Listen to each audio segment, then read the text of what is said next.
ముఖ్యమంత్రి రేవంత్ రెడ్డికి Congress high command free hand ఇచ్చిందా? తెలంగాణలో కాంగ్రెస్ ను అధికారంలో తేవడంతో ఆయనపై పూర్తి గురి కుదిరిందా? సీనియర్లను సైతం పక్కన పెట్టి రేవంత్ మాటకే విలువిస్తోందా? ఈ ప్రశ్నలకు అవుననే సమాధానం వస్తోంది.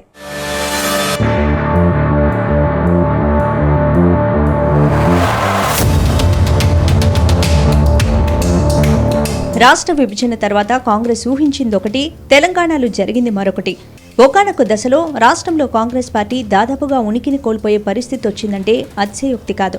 రాష్ట్రం ఇచ్చిన క్రెడిట్ తమకు దక్కుతుందని భావించిన హస్తం పార్టీకి రిక్త హస్తమే మిగిలింది. రాష్ట్ర విభజన కోసం పోరాడిన క్రెడిట్ అంతా టీఆర్ఎస్ సొంతం చేసుకుంది. దాదాపు 10 ఏళ్లలో రాష్ట్రంలో తిరుగులేని శక్తిగా ఎదిగింది.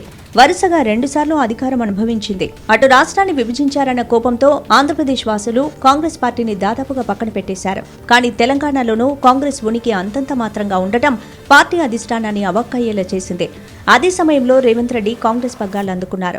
సీనియర్ల నుంచి పూర్తి స్థాయిలో వ్యతిరేకత ఎదుర్కొన్నా వెనుకడుగు వేయలేదు. 10 ఏళ్ల తర్వాత తెలంగాణలో కాంగ్రెస్ ను అధికారంలోకి తెచ్చిన ఘనత సొంతం చేసుకున్నారు. సీనియర్లను పక్కన పెట్టి మరీ ఆయనకు సీఎం పదవి కట్టబెట్టింది కాంగ్రెస్ అధిష్టానం.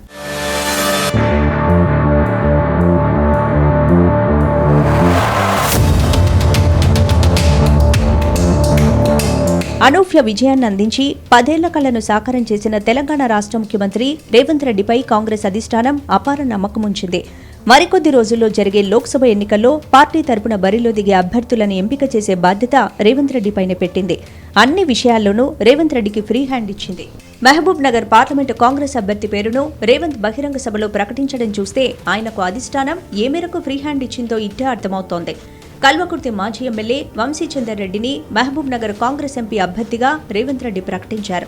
భారీ మెజార్టీతో వంశీచందర్ రెడ్డిని గెలిపించాలని, ఒక్క కొడంగల్ నియోజకవర్గంలోనే 50,000 ఓట్ల మెజార్టీ రావాలని ఈ సందర్భంగా రేవంత్ రెడ్డి విజ్ఞప్తి చేశారు.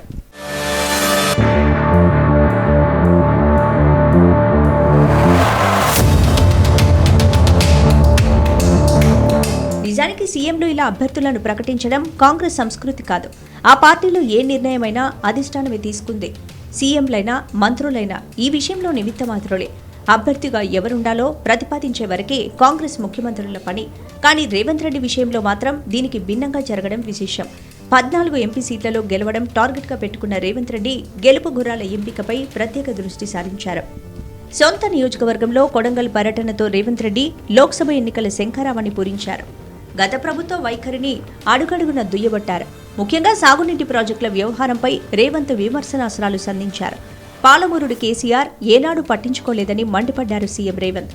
పాలమూరు రంగారెడ్డి ప్రాజెక్టు కోసం 27,000 కోట్లు ఖర్చు చేసి 1 ఎకరాకు సాగునీరు ఇవ్వలేదని ఫైర్ అయ్యారు. కోస్గి బహిరంగ సభలో పాల్గొన్న రేవంత్ రెడ్డి రాబోయే పార్లమెంట్ ఎన్నికల్లో రాష్ట్రంలో 14 ఎంపీ సీట్లు గెలిపించాలని కోరారు.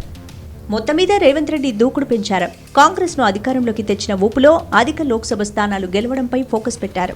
తెలంగాణ రాష్ట్రం వచ్చిన తర్వాత 10 సార్లు ముఖ్యమంత్రిగా ఉన్నావు కదా, మా ప్రాంతానికి ఏమైనా చేసినవా? పాలమూరు రంగారెడ్డి ఎత్తిపోతల పథకాన్ని ప్రారంభించి కాంట్రాక్టర్లు కట్టబెట్టి 27,000 కోట్ల రూపాయల ఖర్చు పెట్టి 1 ఎకరాకు కూడా నీళ్లు ఇవ్వలేకపోయినావు. ఈ రోజు ఈ గడ్డ మీద ఈ ప్రజలకు నువ్వు క్షమాపణ చెప్పిన తర్వాతనే మళ్ళా ఈ జిల్లాలో నువ్వు ఓటు అడగాలి అని చెప్పి చంద్రశేఖరరావు గారిని గట్టిగా డిమాండ్ చేస్తున్నా. 10 సంవత్సరాల సుదీర్ఘ కాలం 1,000 కోట్ల రూపాయల ఖర్చు పెట్టినా అదనంగా 1 ఎకరాకు పాలమూరు రంగారెడ్డి ఎత్తిపోతలతో నీళ్లు ఇవ్వలేదు. మా ప్రజల్ని నమ్మించినావు, మా ప్రజల్ని నట్టేట ముంచినావు.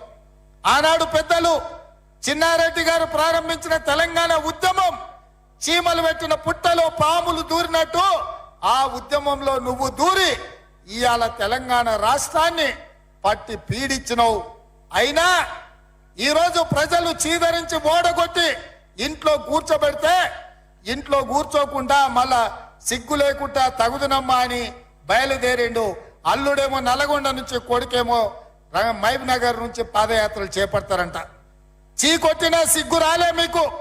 ఈ జిల్లాలో 14 సీట్లుంటే 12 ఇట్ల బండకేసి కొట్టి బొంద పెట్టినా ఏ మోకం పెట్టుకొని పాలమూరు జిల్లాకు వస్తామని చెప్పి నేను ఈ వేదిక మీద నుంచి అడగదలుచుకున్న చంద్రశేఖరరావు.